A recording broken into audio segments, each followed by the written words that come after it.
प्राचीन भारत का सबसे महान और सबसे महाप्रलयकारी अस्त्र ब्रह्मास्त्र।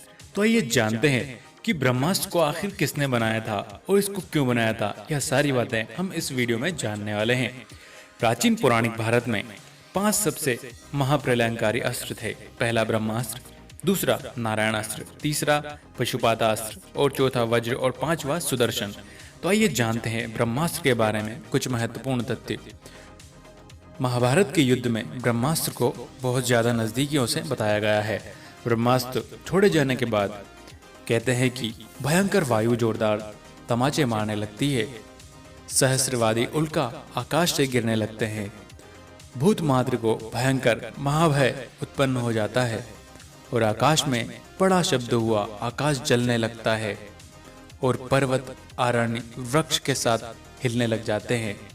तो ब्रह्मास्त्र किसने बनाया है? मित्रों, वेद पुराणों आदि में वर्णन मिलता है कि जगत पिता भगवान ब्रह्मा ने दैत्यों के नाश हेतु ब्रह्मास्त्र की उत्पत्ति की थी, लेकिन बाद में यह दैत्यों को भी मिलने लगा था। ब्रह्मास्त्र का अर्थ होता है ब्रह्म यानी कि ईश्वर काष्ठ। इंसानों को यह ब्रह्मास्त्र कैसे मिला या फिर दानवों को? प्रारंभ में ब्रह्मास्त्र देवी और देवताओं के पास ही हुआ करता था। प्रत्येक देवी देवताओं के पास उनकी विशेष और उनकी विशेषता के अनुसार अस्त्र होता था। देवताओं ने सबसे पहले गंधर्वों को इस अस्त्र को प्रदान किया था। बाद में यह इंसानों ने भी हासिल कर लिया था, उनकी पूजा और आराधना कर कर। और कहते हैं ब्रह्मास्त्र का कई बार प्रयोग किया है। प्राचीन भारत में कहीं कहीं ब्रह्मास्त्र के प्रयोग के वर्णन मिलते हैं। रामायण में भी मेघनाद से युद्ध हेतु लक्ष्मण ने जब ब्रह्मास्त्र का प्रयोग करना चाहा था, तब भगवान श्री राम ने उसे नीति विरुद्ध कहकर मना कर दिया था और उनको नहीं चलाने दिया था। लेकिन कहते हैं कि राम और रावण युद्ध में ब्रह्मास्त्र का प्रयोग हुआ था। इसके बाद महाभारत के युद्ध में भी अश्वत्थामा ने इसका उपयोग किया था। ब्रह्मास्त्र रामायण और महाभारत के अस्त्र गिने चुने योद्धाओं के पास ही थे। रामायण काल में जहां यह विभीषण और लक्ष्मण के पास एक अस्त्र था, वही महाभारत काल में भी द्रोणाचार्य, अश्वत्थामा, कृष्ण और कुलवाश, युधिष्ठिर, कर्ण, प्रद्युम्न और अर्जुन के पास था। अर्जुन ने इसे द्रोण से पाया था।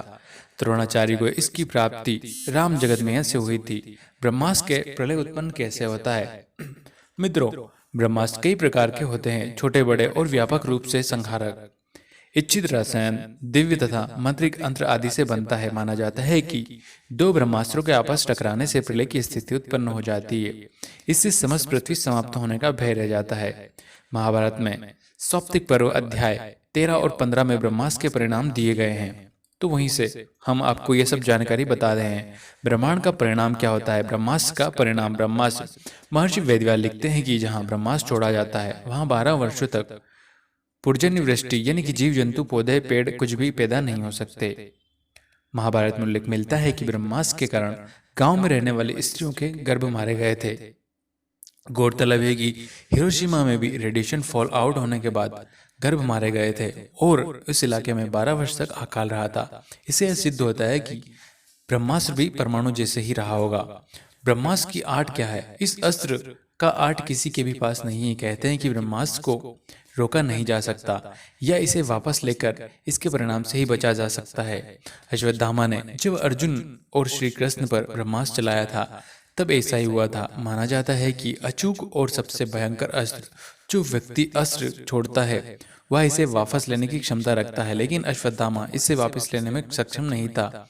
इसके परिणाम स्वरूप उसने उत्तरा के गर्भ की ओर इसे मोड़ दिया था, लेकिन इसके असर से मृत जन्मे शिशु को भगवान श्री कृष्ण ने जीवित कर दिया था। और प्रत्येक शस्त्र पर भिन्न भिन्न देव देवताओं का अधिकार होता है और तंत्र मंत्र और तंत्र के द्वारा उसका संचालन किया जाता है। ब्रह्मास्त्र अचूक अस्त्र है जो शत्रु का नाश करके ही पीछा छोड़ता है। इसका प्रतिकार दूसरे ब्रह्मास्त्र से ही किया जा सकता है, अन्यथा नहीं।